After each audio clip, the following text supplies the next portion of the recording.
Hello,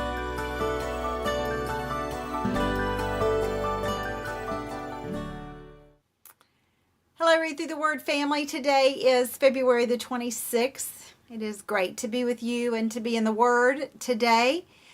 I wonder if you were on the cheering side of Leviticus chapter 26, 1 through 13. So excited, so happy, really thinking, yes, I could get on board with this obedience this obedience situation here, if this is what's going to happen.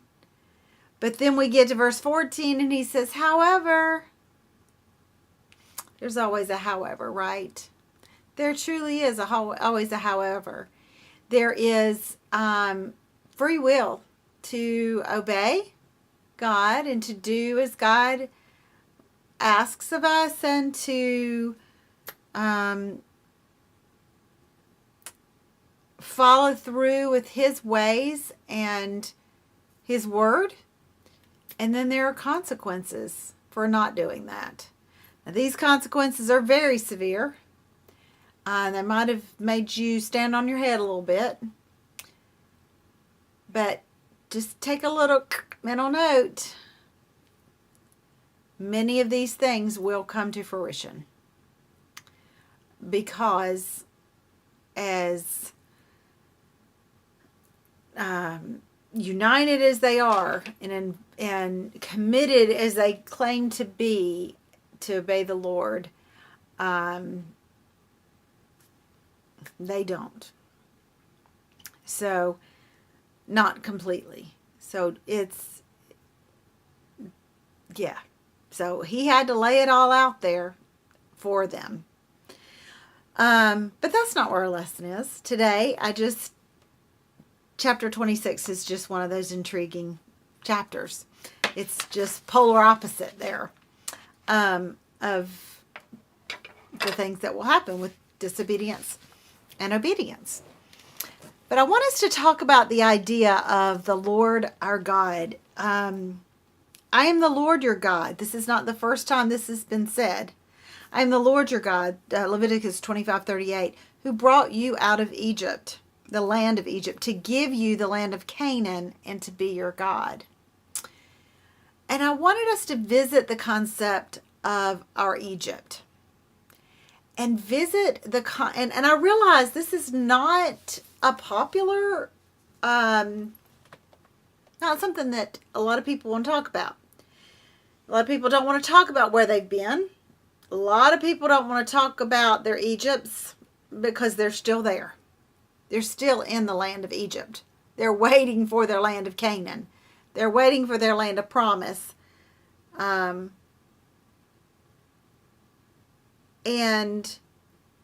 so I realize could potentially be a painful lesson for us to think about.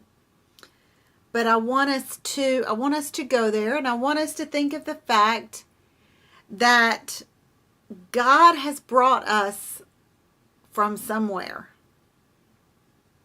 He has brought us from somewhere.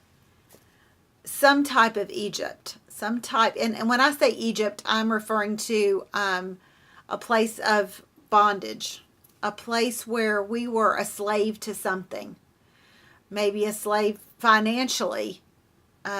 Maybe an emotional slave to something. We had a physical confinement, a physical captivity that we've lived through. I'm thinking of maybe a cancer, or we're living through a captivity of a debilitating disease. And that Egypt, we're still there.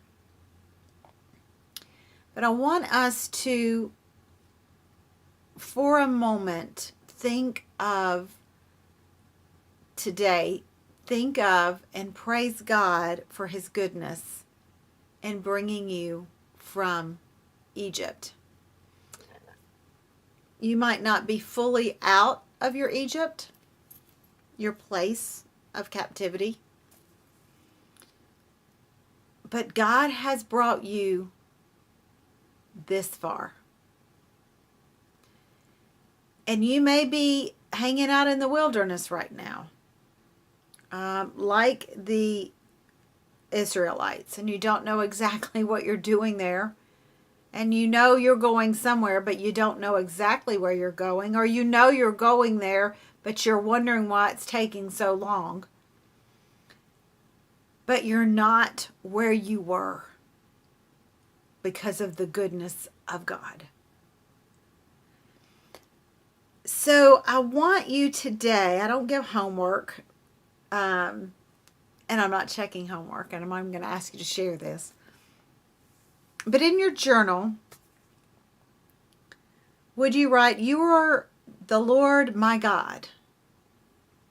You have brought me out of," and in a space there, write what he has brought you out of. Even if you're not where you want to be yet. Even if you're not where you feel and you believe by faith that he's taking you, if you're not to that land of Canaan yet, that place of plenty yet, he's brought you thus far. You've brought me out of to give me what? Recognize something that he has given you. Maybe it's peace. Maybe it's simply peace. You brought me out of financial captivity to a place of peace.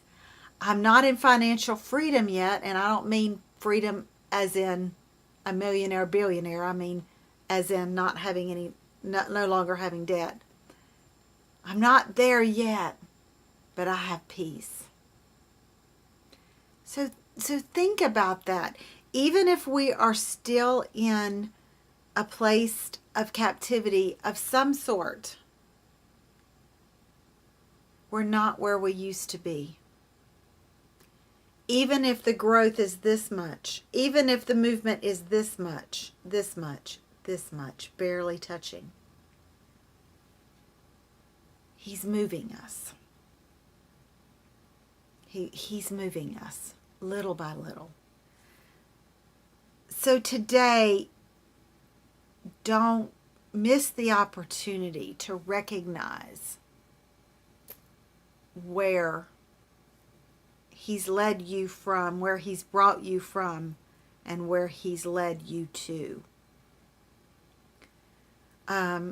For me, one of the places of captivity was an anger issue that I had many years ago. And I just I don't want to say never get angry, but I don't have a violent anger anymore. And I have a controlled anger.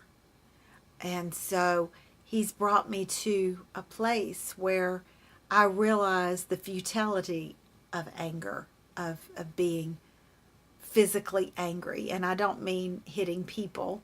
I've had, many of you have known my testimony, I've had holes in my walls in my last house from where I hit them with my foot, with the door, of yelling at my children, never hit my children, never hit my husband, hit other things, but it was awful.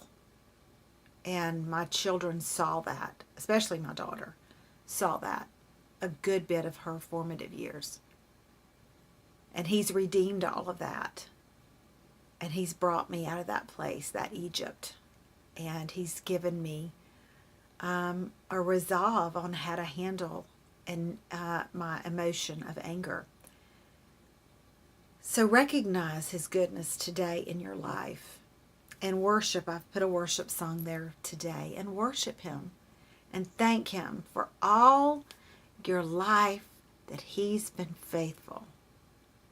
All my life you've been so, so good.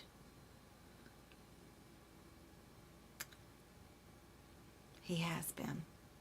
Even if you're still in a place of captivity, even if you're not in complete freedom yet, he is still good, and he is still faithful, and he is still the Lord your God.